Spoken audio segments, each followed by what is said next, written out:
step into the heart of an empire that built its legacy on conquest, law, and spectacle, and you'll find something far more intimate buried beneath the marble and blood. The cold, calculated truth about love, or rather, its absence. In ancient Rome, marriage wasn't the union of souls or the climax of a passionate courtship. Souls are mere commodities under glass, and of course, life depends on cooperation. It was strategy, a contract inked in legacy and lineage, two families, not two hearts, forging an alliance for survival in a world where one wrong political move could cost everything. To the Roman elite, love was a liability. Emotion was a crack in the armor, and so marriage, that sacred institution, was stripped down to a transaction. A move on the great chessboard of power. A Roman man didn't need to love his wife. He needed her womb, her pedigree, her family name. What he did outside of that bond, well, that was never the point. In fact, fidelity wasn't even expected. Affairs were a norm, not a scandal. A wealthy Roman parading his latest mistress, or even a long-term lover, was simply reinforcing his dominance, his appetite, his status. Women trained not only in beauty and seduction, but also in philosophy, music, and political discourse. They were companions, ornaments of prestige, and no one dared raise an eyebrow. But peel back the layers of this already twisted social fabric, and you'll find an even more complex reality.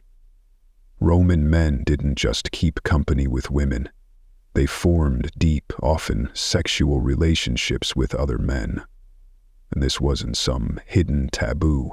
It was public, it was understood, and it was accepted. So long as one rule was upheld, the hierarchy of power. You see, the Romans didn't classify love by gender. To them, desire wasn't about who you were attracted to. It was about dominance and submission, who commanded and who obeyed, who penetrated and who was penetrated. That, to the Roman mind, defined the morality of the act. A man could maintain his full masculine honor so long as he played the dominant role, whether in bed with a woman or another man. But a man who allowed himself to be the receptive partner, that was different. That was dangerous. It blurred the lines of masculinity, authority, and self-control. And if he was past the age of youth, that submissive role could brand him with social ridicule, mocked, belittled, reduced. These relationships weren't casual affairs. They were mirrors revealing the unspoken hierarchy that governed every corner of Roman life. Politics, marriage, pleasure, all built on a foundation of control. But even here, among these layers of dominance and display, the picture grows darker, because the one exception to the submissive man taboo was disturbingly young. Entered the Roman practice of pederasty, a tradition borrowed from the Greeks, in which an adult male, usually a figure of power and prestige, formed an intimate, often sexual bond with a teenage boy. These relationships were seen as mentorships, a way to educate, to civilize, to mold the boy into a future citizen. But beneath the gilded language of guidance and virtue lies a grim and unsettling truth. These were imbalanced, exploitative, and often deeply coercive relationships, and still, they were praised in public and celebrated in private, a twisted rite of passage wrapped in the illusion of honor. The Roman world was one of masks, where love wore the face of strategy, and desire was just another battlefield. Marriage was not sacred, it was useful. Sex was not intimate, it was political, and power was the only true passion that endured. Even emperors, those gods among mortals, were not exempt from this theater. Julius Caesar himself was rumored to have been the submissive partner to the king of Bithynia in his youth. His enemies would later call him the Queen of Bithynia, a slur meant to emasculate and humiliate, and yet it never truly dimmed his star, because in Rome, strength forgave all sins. Victory rewrote reputations, but for those without titles, without triumphs, men who took on the receptive role without the shield of fame, there was no such redemption. They were seen as weak, as corrupted, as unworthy of respect. Women, meanwhile, were pawns in this game of masculine dominance. Their roles were strictly defined: obedient daughters, dutiful wives, silent mourners. And yet, history whispers of those who refused to play their part. Women who took lovers, women who defied their husbands, women who poisoned, plotted, and pierced the veil of Roman male supremacy. These women were feared, branded as whores, witches, or worse, because they disrupted the natural order, or what Romans believed was the natural order. They dared to want more than silence and childbirth. They dared to play the game men had ruled for centuries, and in doing so, they exposed the fragility of the system itself. There is something chilling in how casual cruelty became custom, in how an entire society agreed to treat human bonds as tools for power. But perhaps more haunting is this: how close their world feels to ours. Strip away the togas and temples, and we see the same patterns: the thirst for control, the quiet suffering behind closed doors, the performance of strength, the punishment of those who break the script. History doesn't just repeat, it reveals.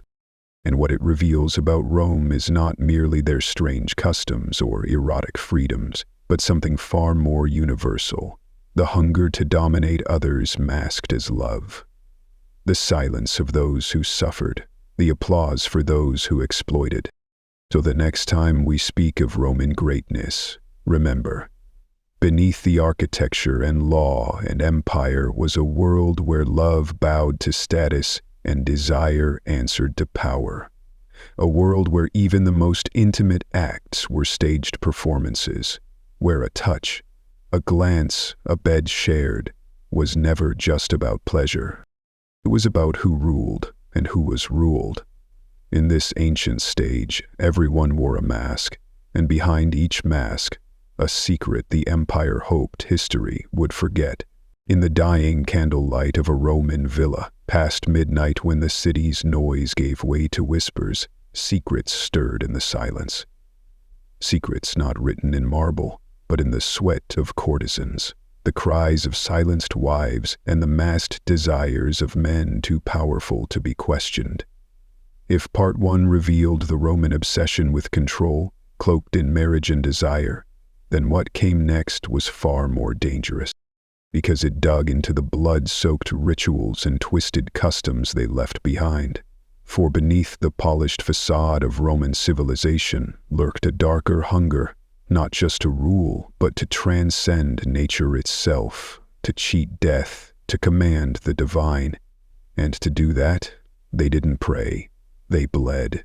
The Romans weren't just tacticians of empire, they were architects of superstition and their rituals, not empty theater. They believed in signs, omens, curses, and sacred contracts with the gods. And when they wanted something, victory, fertility, safety, they made sacrifices. Sometimes it was an animal, sometimes it was much worse.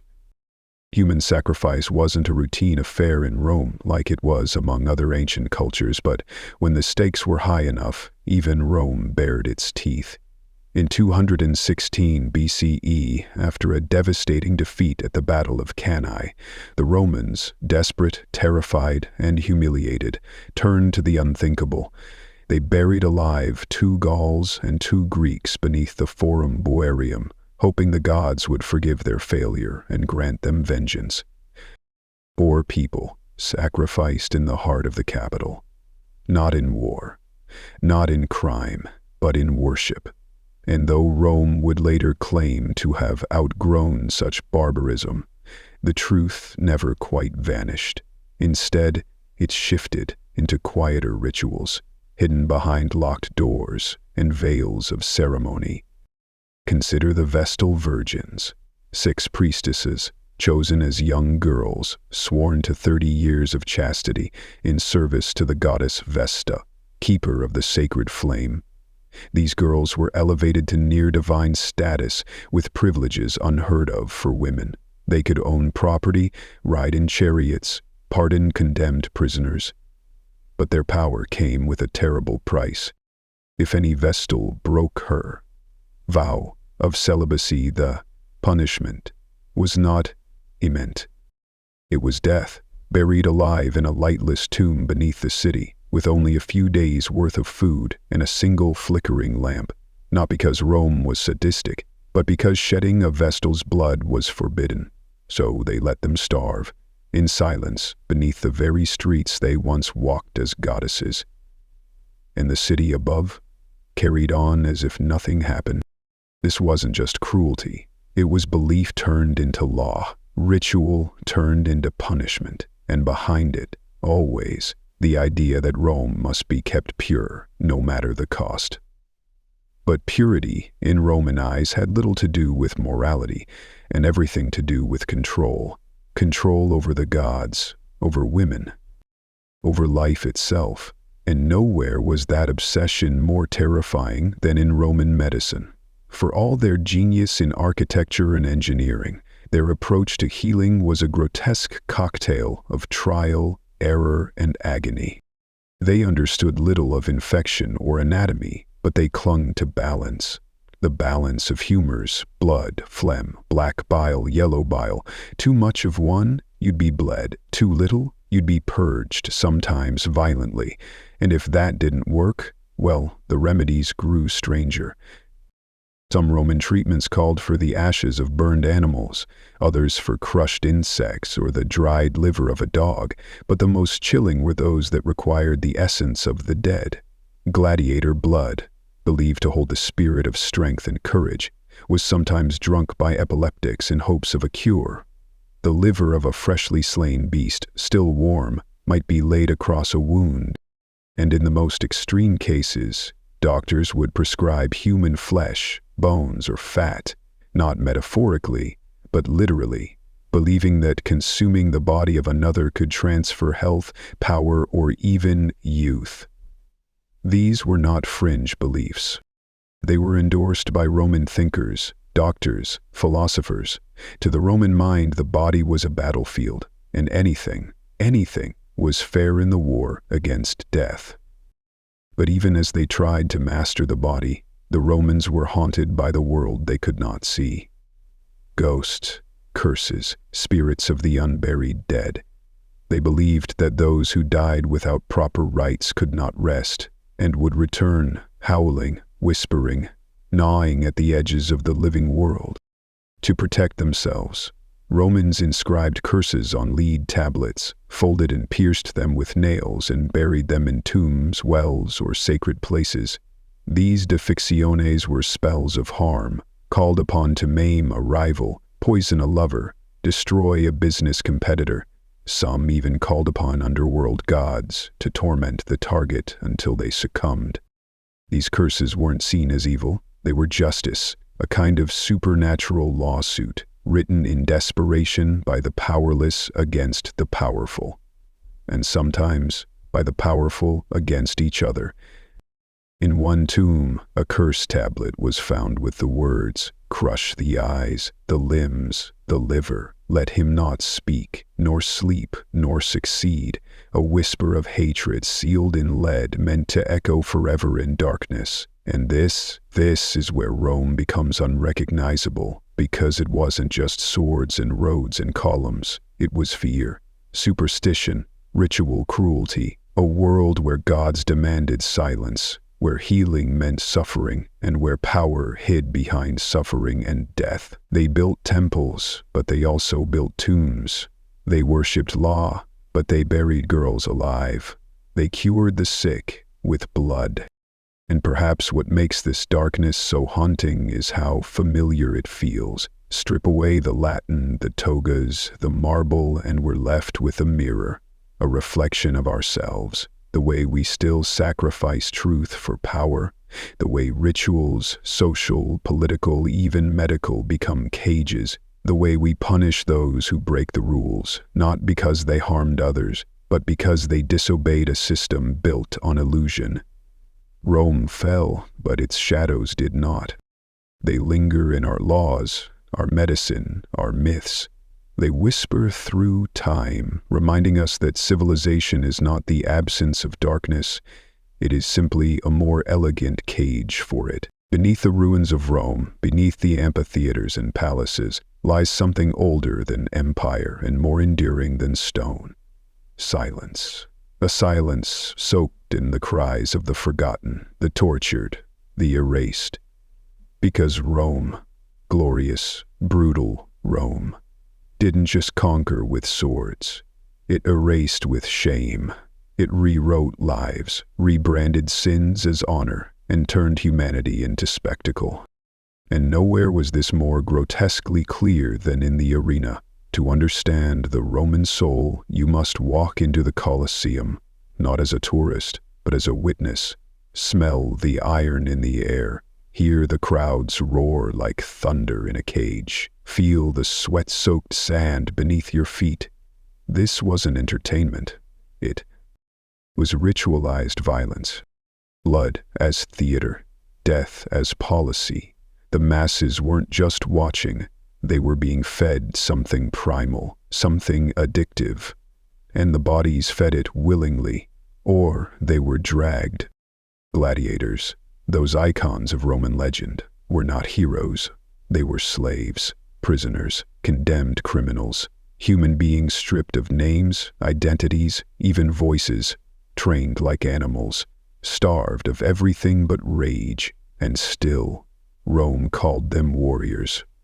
Crowds cheered their skill, wept for their deaths, worshipped their scars, but what they really worshipped was control. Because nothing screams dominance louder than orchestrated death. In the Colosseum, Rome reminded its citizens who held the power, and what happened when you disobeyed.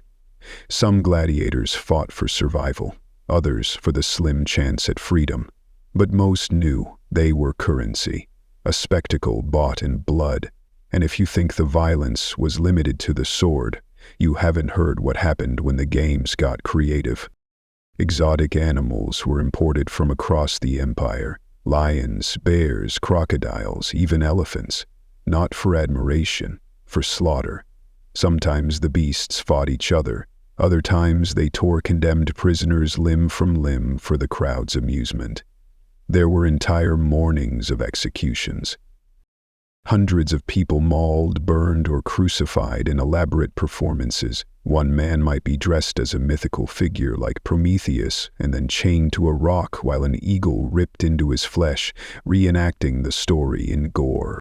Another might be cast as Orpheus, charming animals with music, until the music stopped and the animals tore him apart. These were not metaphors. These were real people, forced to die as myths so the empire could convince itself that cruelty was culture. But the arena was only one stage in Rome's vast theater of power. There were darker corners, quieter rooms, where pain didn't roar, it whispered. The use of torture wasn't just punishment, it was procedure, legal, systematic, endorsed by law and gods alike. Slaves could be tortured to extract the truth, even if the master was the one on trial. Confession wasn't something asked for, it was bled out, burned out, broken out. One instrument, the equuleus, stretched the victim's limbs until joints snapped like twigs. Others crushed fingers, drilled teeth, or burned flesh with searing irons, all in the name of justice. But justice in Rome, much like love or marriage, was just another mask. And while men endured the horrors of the arena and the court, women faced a different nightmare, one that bled quietly through generations. A Roman woman was her father's property until she became her husband's, her body, her choices, her voice, all dictated by men. She couldn't vote, couldn't hold office, couldn't even choose her own name. Most Roman women shared just one of a few generic first names: Julia, Claudia, Cornelia, names inherited from the family clan, as if individuality itself was a threat. But for those who rebelled, Those who dared to think, to write, to love outside the rules, the consequences were brutal. Some were exiled, others poisoned, many were simply erased from the record. Their stories burned, their portraits smashed, their legacies drowned beneath the tide of patriarchal power. And yet, the forbidden always finds a way. In the back alleys of Rome, in temples long since buried, there were cults, hidden faiths, forbidden rituals that defied the empire's strict order. The cult of Bacchus, for example, an ecstatic mystery religion centered on the god of wine and madness, was accused of orgies, conspiracies, even murder. Rome cracked down hard, executing or imprisoning thousands. The famine cracked down hard, executing or imprisoning thousands, not because of crime, but because of chaos. Because these secret rites gave the powerless something dangerous: ecstasy, belonging, transcendence. And for a state built on control, that was the ultimate threat. Other mystery cults followed: Mithras, Sabile, Isis, imported from Persia, Egypt, the East. They offered something Rome could not: emotional salvation, brotherhood, hope beyond death. But they came with blood.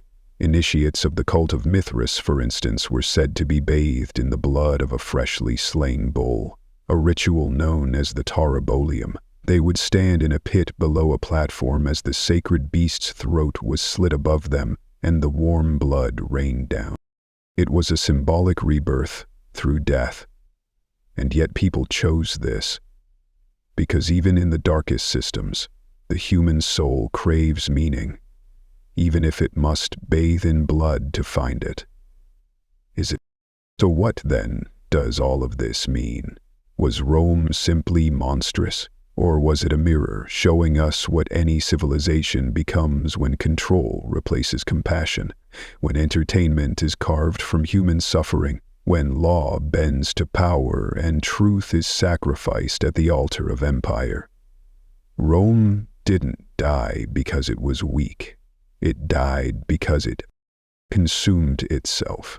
It believed too much in its own myth, and when the illusions began to crack, there was no soul left beneath the marble, only shadows. And maybe that's the final truth Rome has to offer, that the greatest danger to any society isn't invasion or collapse, it's forgetting what it means to be human. The empire fell, the gods fell silent, the temples turned to dust. But the darkness they built, the rituals, the cruelty, the masks, they didn't vanish. They simply changed form. They learned to wear new faces. And now they walk beside us.